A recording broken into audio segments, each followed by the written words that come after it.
Iba-iba ng paniniwala, iba-iba ng pananampalataya kaya nagkakaroon ng division.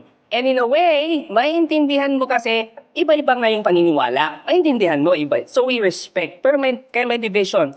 Pero itong nakakalungkot na ninyo kung ano, same faith, same religion. As Catholics, may religious division pa rin. Why? Ask me why. Because some people see unbelievers, they see the unchurched as sinners above.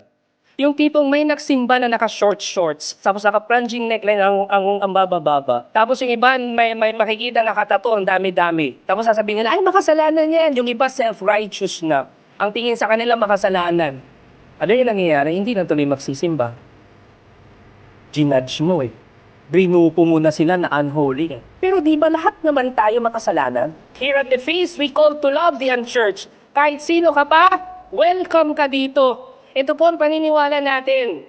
Before you believe and behave, you belong. Ibig sabihin, bago ka pa magbago, tanggap ka na namin! Mahal ka na namin! You belong here! You are attending the feast, may eviction ka pa sa board, come and attend the feast. Umattend ka ng feast, meron kang extra marital affair, attend to the feast. We will not judge you.